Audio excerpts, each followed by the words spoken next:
अब वक्त हो चला है आपके अपने करियर काउंसलर से मिलने का। तो आइए देखते हैं ये सेगमेंट।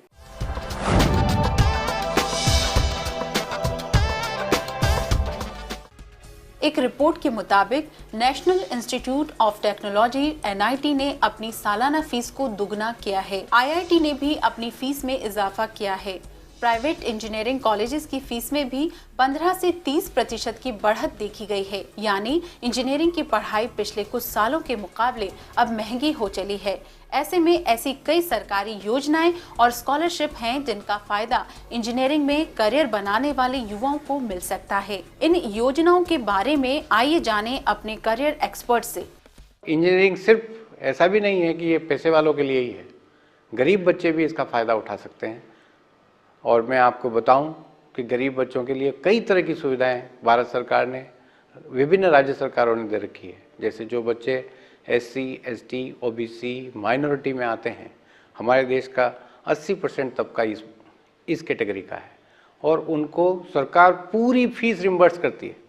इसके अलावा भी फिर भी कहीं कोई कमी रह जाती है तो 4% और 6% इंटरेस्ट पे सभी फाइनेंशियल इंस्टीट्यूशंस उनको लोन देने को तैयार है। प्रधानमंत्री जी की जो मेक इन इंडिया हमारा अभी पॉलिसी आई है, इस मेक इन इंडिया में आपको ये समझ लो कि इंडस्ट्रियल ग्रोथ होगा इस पूरे देश का और कई हज़ार हमारे यहाँ इंडस्ट्रियल पार्क बनेंगे, प्रोडक्शन होगा, मशीनें लगेगी, तो उन सब में कौन काम आएगा? इंजीनियर ही तो काम आएगा।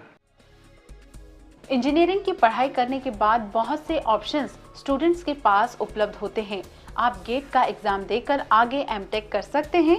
इतना ही नहीं, अगर आप खुद का बिजनेस करने में इच्छुक हैं, वो बैंक से लोन लेकर भी इसकी शुरुआत कर सकते हैं। सारे PSU में सिलेक्शन गेट से होती है और गेट होने पर उसको IIT में या विदेश में भी उसको MTech करने का मौका मिल जाता है। इसके अलावा वो IES करना चाहे, जो इंजीनियरिंग का सबसे बड़ा एग्ज़ाम होता है, इंडियन इंजीनियरिंग सर्विसेज का, अगर 4 साल उसके पूरे हो गए, उसकी नौकरी लग गई तो बहुत अच्छा। और अगर उसकी नौकरी नहीं लगी या वो नौकरी नहीं करना चाहता है या उसकी पारिवारिक परिस्थितियाँ उसको नौकरी करने को अलाउ नहीं करती है, तो सरकार हर ग्रेजुएट इंजीनियर को 10 से लेके 20 लाख रुपए तक का फ्री, इंटरेस्ट फ्री लोन देने को तैयार है, जिससे कि वो अपना व्यवसाय खड़ा कर सके। अब एक मैकेनिकल इंजीनियरिंग का आदमी एक लेथ मशीन का वर्कशॉप बना सकता है, एक CNC मशीन बना सकता है, अपनी CNC मशीन लगा के जॉब वर्क कर सकता है बहुत सारे। मिनिस्ट्री ऑफ लेबर ने कम से कम 12 एडवांस ट्रेनिंग इंस्टीट्यूट्स बना रखे हैं, जहाँ पे हैंड्स ऑन ट्रेनिंग, मशीनों पे ट्रेनिंग कराते हैं इंजीनियरिंग के बच्चों की। ये सारा का सारा स्किल डेवलपमेंट हो जाता है। अगर वो बच्चा ये ट्रेनिंग कर लेता है और साथ में डिग्री ले लेता है तो 101% उसकी नौकरी लग जाती है। आज के समय में इंजीनियरिंग हम सब के जीवन का अहम हिस्सा बन गई है। छोटी से छोटी चीज भी अब इंजीनियरिंग की देन होती जा रही है। इसीलिए इसकी पढ़ाई किए हुए युवक क्षेत्र में अच्छा करियर बना सकते हैं। इंजीनियरिंग में वही बच्चा आता है जिसने कि 12th स्टैंडर्ड तक फिजिक्स, केमिस्ट्री और मैथमेटिक्स पढ़ा हुआ है।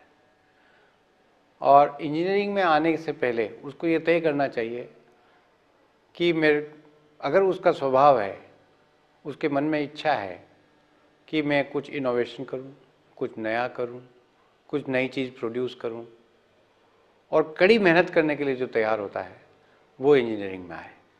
अब आजकल आपको जो ये जितनी डिज़ाइंस दिख रही हैं आपको, चाहे वो पैकेजिंग में हो, चाहे वो प्रिंटिंग में हो, चाहे वो कारों में हो, चाहे वो आपकी घड़ी हो, चाहे आपका चश्मा हो, चाहे आपका मोबाइल हो, इन सब की डिज़ाइन बनती है पहले, और उस डिज़ाइन को इंजीनियर तैयार करता है और वो सब कंप्यूटर पे होता है और उसके बाद उसका प्रोडक्शन शुरू होता है। पहले प्रोटोटाइप बनता है, फिर उसके बाद उसका प्रोडक्शन होता है। तो इंजीनियरिंग तो हमारी डे टू डे लाइफ में हर जगह काम आ रही है।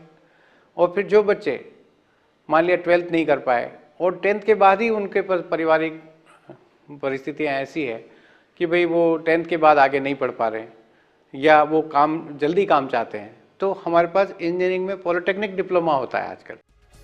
यूँ तो इंजीनियरिंग का ये क्षेत्र काफ़ी वास्ट है।